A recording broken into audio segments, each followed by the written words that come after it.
Welcome to the SOCAFORECAST. My name is Kix, and normally we do a review of a song that's out, but I'm not going to do a review. I just wanted to tell a story about how, people are thinking, certain people are thinking that, or they can't believe that the police in New York are systematically trying to bring black people down, black men and black women, okay? And I just wanted to share a story of a personal experience that I had dealing with New York City police. So it was about approximately, I want to say back in 2007. It was a sunny day. It was a nice day. I was in the city driving in my car with my mother and my older daughter at the time. She was anywhere between 3 and 4. And driving in the city, we were living in Maryland. So we came down from Maryland to New York. And because I haven't been in New York in a while, I didn't realize the fact that on Broadway, they had implemented a bus lane. So I was driving behind a car, and I believe it was a yellow taxi. I was driving behind a yellow taxi, and he made a sudden stop, so I had to go around him into the bus lane, and I went around him into the bus lane. Like I said, I wasn't aware of it because I didn't live in the city for at least, at this point, it was about 6 years. So I signaled, I went around him, and as I was going around him to the right-hand side, some police officers were parked at least about half a block away. So they signaled for me to pull over. I pulled over. I then began to ask them what was the reason for them pulling me over. Because I wasn't speeding, I had used my signal, everything like that. So they said that the reason why they were pulling me over was because I was driving in the bus lane. And at that point, I was shocked and stunned because I'm like, there's a bus lane on Broadway? And I told the officer, I'm like, I was like, sorry, I wasn't aware of it. I didn't even notice it because I wasn't used to seeing it there because I haven't lived in New York for like the last 6 years. So anytime I visited New York, I never went to the city like that and drove on Broadway. I might have passed through the city and that's it to get to Brooklyn, but that was it. So he said, okay, no problem. He asked me for my license and registration. I gave it to him. And then he came back to the car about 2 minutes later and he told me to step out the car. I was under arrest. So at this point, I'm like, I'm under arrest for what? And he begins to say that I had a warrant out for my arrest for a expired New York license. So I'm like, an expired license in New York? I'm like, I just gave you my license and my license clearly says Maryland. He's like, yeah, it could have been something from the past because I had a New York license before. I said, okay, no problem. So I didn't give them no problem. I didn't fight or anything like that. You said I'm under arrest because of the New York State license? Okay, no problem. I cooperated with them, didn't give them a hard time. Got out the car, and once again, like I said, my mother was in the car. My older daughter at the time, she was 4, between 3 and 4, she was in the car. So I got out the car, and they're talking to me and stuff like that, and people are passing by, and he then says to me, turn around, he has to handcuff me. But where my daughter was sitting was right behind the driver's seat, so she could have seen everything. So I asked him, I said, sir, can you take me over to the police car and handcuff me there? Because my daughter is right here. I don't want her to see this. Now, it was 2 officers. One of them was nice. The other one was, honestly, he was a jerk. So the officer that's the jerk, he says, no, turn around and we have to handcuff you. I said to him, I said, listen, what you're not going to do is put handcuffs on me for my daughter to see her black father getting arrested by the police. You're not going to have an image of that in her head. She's a young black woman, and she's a young black girl. I'm sorry. She's a young black girl, and you're not going to put that image in her head of her father getting arrested, because this has gone on for way too long and way too many years.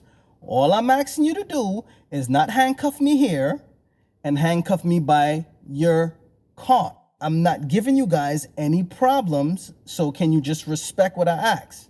The jerk cop is insisting, no, I want to do it here. The nice cop was looking at me and he wanted to grant me my request. And the jerk cop is insistent.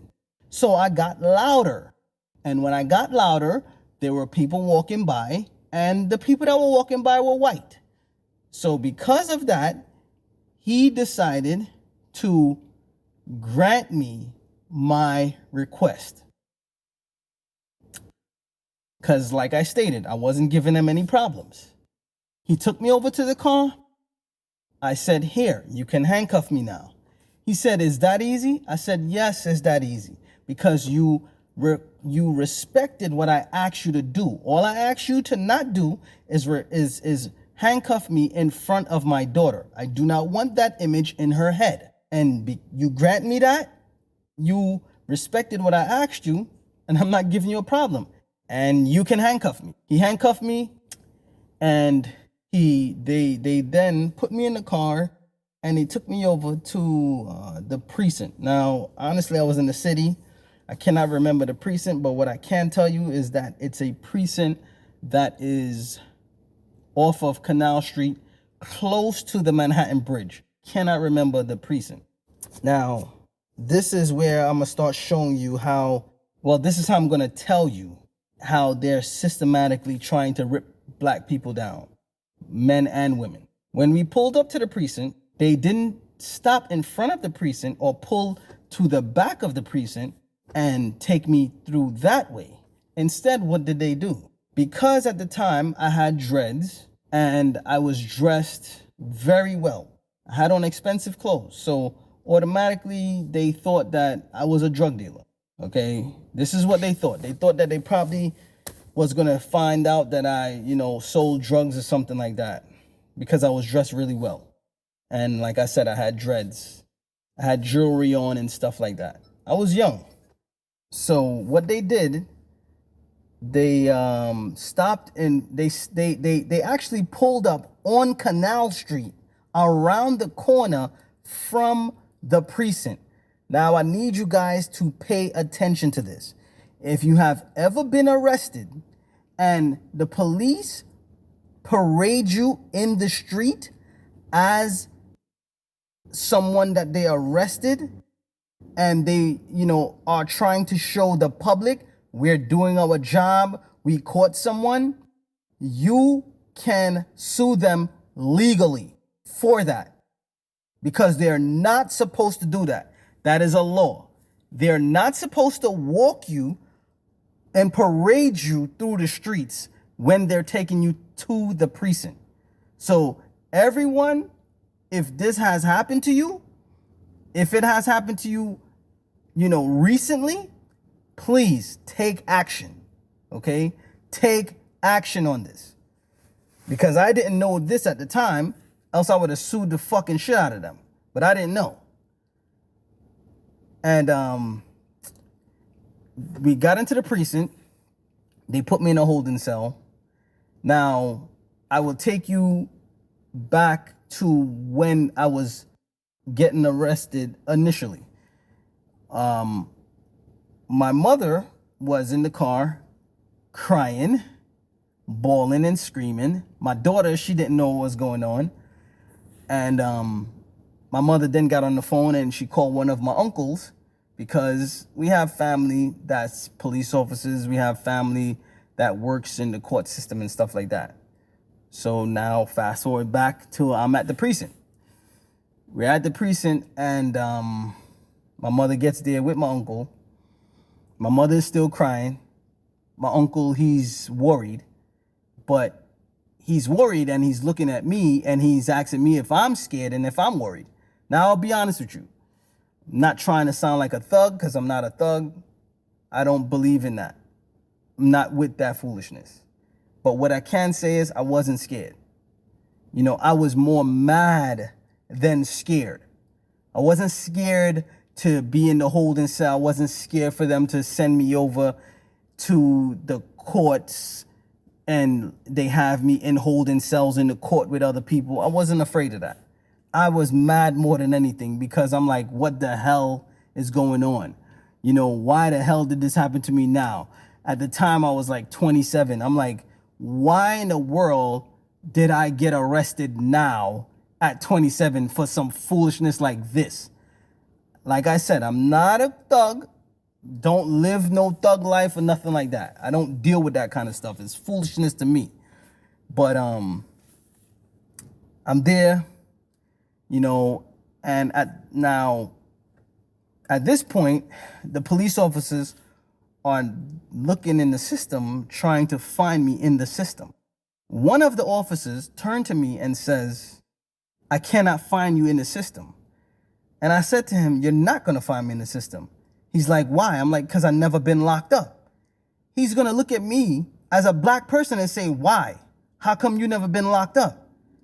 How old are you? I'm like 27. He's like, so 27 years of your life, you never been locked up? I'm like, no. Why would I have been locked up? Why should I have been locked up? Because I'm a black man? I should be locked up? This is what I'm thinking to myself. You know, why is it that you find it to be weird as a police officer, a white police officer at that? Why is it that you find it to be so weird and odd that I was never locked up at the age of 27 as a black man? And he could, like, you could see the look on his face that he's shocked that, wow, you escaped, you know, you escaped the hands of the law for 27 years.